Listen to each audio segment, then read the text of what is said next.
नमस्कार, मेरा नाम है डॉक्टर पुरु धवन और आज इस वीडियो में आपको बताऊंगा कि पैरालिसिस पेशेंट जो अपने पैर को घुमा के रखते हैं वो कैसे अपने पैर की जो मूवमेंट है उस पर कंट्रोल करते हुए अपने पैर को सीधा रखना शुरू कर सकते हैं।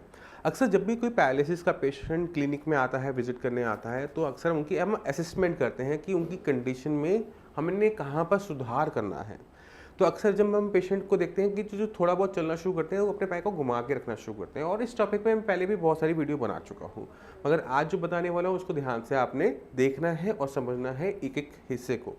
इस वीडियो को बनाने का सबसे बड़ा कारण क्या था कि मैक्सिमम केसेस के अंदर हमें कुछ नहीं करना पड़ता, पेशेंट ऑलरेडी ठीक हो चुका होता है, बस उसे पता नहीं होता, उसे रियलाइजेशन नहीं होती। तो आज हम इस वीडियो को इस तरह से बना रहा हूँ कि आप अपनी कंडीशन को खुद ब खुद असेसमेंट कर कर अपनी कंडीशन, जो पैर घुमाने वाली दिक्कत है, उसे खत्म कर सको। तो पहला काम आप क्या करोगे, अपने पैर को उठाओगे।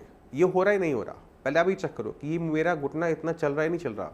अगर आप देख रहे हो कि आपका घुटना चल रहा है, ये वाली मूवमेंट आ रही है, 90 डिग्री पे जा रहा है, ठीक है, उसके बाद आपने क्या करना है, ये वाली मूवमेंट, ये हो रहा है नहीं हो रहा।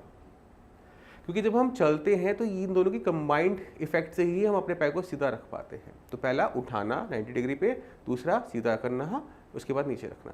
तो अब हम अपने पेशेंट को क्या बोलेंगे, अपने पैर को उठाओ, सीधा करो, रखो, आगे बढ़ो, ठीक है, उठाओ, सीधा करो, रखो, उठाओ, सीधा करो, रखो। तो ये जो मूवमेंट है ना, आप अपने माइंड में रहे, याद रखो कि उठाना है, सीधा करना है पैर को और नीचे रखना है। इसमें क्या होता है, पेशेंट की जो घुमाव है ना चलते समय वो खत्म हो जाता है, जिसे हम सर्कमडेशन गेट कहते हैं। ये जो मूवमेंट होती है ये खत्म होनी शुरू हो जाती है।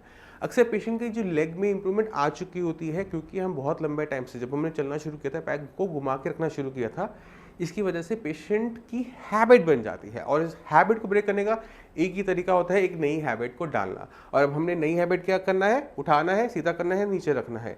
अगर ये मूवमेंट पे आप ध्यान करके चलते हो तो आपके लिए अच्छा ये रहता है कि आपका जो वेट बैलेंसिंग वाला इशू है वो खत्म होना शुरू हो जाता है, बैक में स्ट्रेंथ आनी शुरू हो जाती है, और आप में आना शुरू हो जाता है कॉन्फिडेंस चलने का, जो कि बहुत ज़्यादा ज़रूरी होता है एक पैरालिसिस पेशेंट में। अब आपको थोड़ी बहुत दिक्कत हो सकती है बैलेंसिंग में कि आपसे संभला ना जा रहा हो, तो आप स्टिक का यूज़ कर सकते हो, किसी का हाथ पे आप पकड़ सकते हो, और इसको आप चलने की प्रैक्टिस करोगे। जितनी प्रैक्टिस आप करोगे इस तरह से, उतनी ही आपकी चाल बेटर बेटर बेटर हो जाएगी। एक और दिक्कत थी जो हम देखते हैं अपनी प्रैक्टिस के अंदर, वो है कि पेशेंट आता है, कहता है कि मैं 1.5 घंटा वॉक करता हूँ, 2 घंटा वॉक करता हूँ, मगर मेरे पैर में इंप्रूवमेंट नहीं आ रही। ये तब होता है जब हम अपने पैर को गलत तरीके से रखते हैं उन 1.5 घंटे के अंदर। आप अगर 1.5 घंटे 2 घंटे की अपनी सैर कर रहे हो, वॉक कर रहे हो, जॉगिंग कर रहे हो, आप अपने पैर पे ध्यान दो कि आप पैर रख कैसे रहे हो।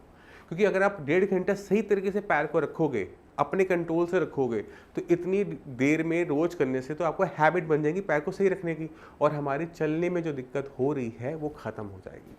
तो ये बहुत छोटी सी वीडियो है आप सभी को समझाने के लिए कि जो गलतियां दूसरे पेशेंट करते हैं आप सभी ना करें। अगर आपको चलने में दिक्कत है तो अपने पैर की असेसमेंट पहले करें कि क्या ये मेरी मूवमेंट हो रही है, क्या ये मेरी मूवमेंट हो रही है। जब ये दोनों मूवमेंट हो रही है तो मैं पैर को सीधा क्यों नहीं रख पा रहा, मैं घुमा के क्यों रख रहा हूँ। अपने आप से ये सारी सवाल पूछो और उस पर काम करना शुरू करो, क्योंकि छोटे छोटे बदलाव ही पैरालिसिस पेशेंट के अंदर बड़े इंप्रूवमेंट लेकर आते हैं। अब मैं चाहता हूँ कि आप पैरालिसिस पेशेंट से मिले और किस तरह से साइंस इंजीनियरिंग की हेल्प से, श्रेयास की हेल्प से उन्होंने अपनी कंडीशन में इंप्रूवमेंट करी। क्योंकि मैं हमेशा कहता हूँ कि लिखता तो पैर और हाथ का रोग है कि मैं हाथ नहीं चला, पैर नहीं चला, बट इसकी प्रॉब्लम कहीं ना कहीं हमारे ब्रेन में होती है कि ब्रेन के अंदर क्लॉट आ गया होता है, ब्रेन के अंदर नस फट गई होती है, जिससे ब्रेन का वो हिस्सा जो हमारे हाथ पैर को कंट्रोल करता था वो काम नहीं कर पा रहा। तो हमें ब्रेन पर भी काम करना पड़ता है। अगर आप ब्रेन पे काम नहीं करते रहते, एक्सरसाइज करते रहोगे, तो आपको इंप्रूवमेंट देखने को नहीं मिलेगी, क्योंकि वो पहले भी नहीं मिली है। पिछले कोई 6 महीने से, साल भर से, जब से आपको पैरालिसिस हुआ है और आप में इंप्रूवमेंट नहीं आ रही, जबकि आप एक्सरसाइज और फिजियोथेरेपी दोनों करवा रहे हो, वो इसलिए नहीं आ रही क्योंकि आप अपने ब्रेन पे काम नहीं कर रहे। जिस दिन आप अपने ब्रेन पे काम करना शुरू कर दोगे, आपके हाथ पैर में ताकत वापस आनी शुरू हो जाएगी। अब आप मिलो दूसरे पेशेंट से, उनकी इंप्रूवमेंट देखो, फिर हम आपसे मिलते हैं अगली वीडियो में। तब तक के लिए नमस्कार। नमस्कार, मेरा नाम है डॉक्टर पुरु धवन और आज हमारे साथ पैरालिसिस के पेशेंट हैं प्रवीण शर्मा जी। प्रवीण शर्मा जी करनाल में रहते हैं और इनको लास्ट मंथ 13 तारीख को पैरालिसिस हुआ था, जिसके अंदर इनकी लेफ्ट लेग के अंदर जो मूवमेंट थी वो कम्प्लीटली चली गई थी। प्रवीण जी की मेरे ख्याल से फैमिली मेम्बर्स हमारे पास आते हैं तो इनको वहाँ से रेफरेंस मिली और ये आए हमारे पास, और विद इन 2-3 डेज़ ये जो नॉर्मल वॉक इनकी स्टार्ट हो गई। तो ज़्यादा बात ना करते हुए मैं चाहता हूँ कि हम चलते हैं प्रवीण जी के पास और उनसे उनका एक्सपीरियंस पूछते हैं। तो प्रवीण जी, आपको ये हुआ कब था? मुझे मुझे नवंबर 14 को 13 नवंबर को हुआ था। और क्या कंडीशन थी उस दिन? -0 कंडीशन थी। -0 कंडीशन। जैसे ना -0 हो जाता है ना, टेम्परेचर हो जाता है। हाँ। मतलब इतनी बुरी कंडीशन थी कि मैं उसको माइनस, इससे नीचे कोई फिगर नहीं थी कि मैं दे नहीं पा रहा था। चल पा रहे थे? बिल्कुल नहीं। हाथ ठीक थे? हाँ ठीक थे। वीकनेस थी एक हाथ में? हाँ जी, हाँ जी, बोलना वीकनेस ठीक था? बोलना ठीक था जी। बोलना ठीक था। तो आपको यहाँ का एड्रेस किसने बताया था साइंस इंजीनियरिंग का? पहले तो ये बताओ। देखो, साइंस इंजीनियरिंग का एड्रेस मुझे मेरे घर से मिला। मेरे छोटे भाई की वाइफ को पैरालाइज हुआ पिछले 2-3 साल पहले। अच्छा। उस समय वो बिल्कुल बेड पे थी, हम स्ट्रेचर पे लेकर आए थे। अच्छा। पर आज वो अपने आप चल रही हैं, अपने परिवार को संभाल रही हैं। मतलब एक ही फैमिली में दूसरा पर्सन था हाँ जी, जिनको हाँ जी, paralysis हाँ जी, हो हाँ रहा जी, था। हाँ जी। तो आप मेरे पास कब आए थे? मैं आपके पास 15 में।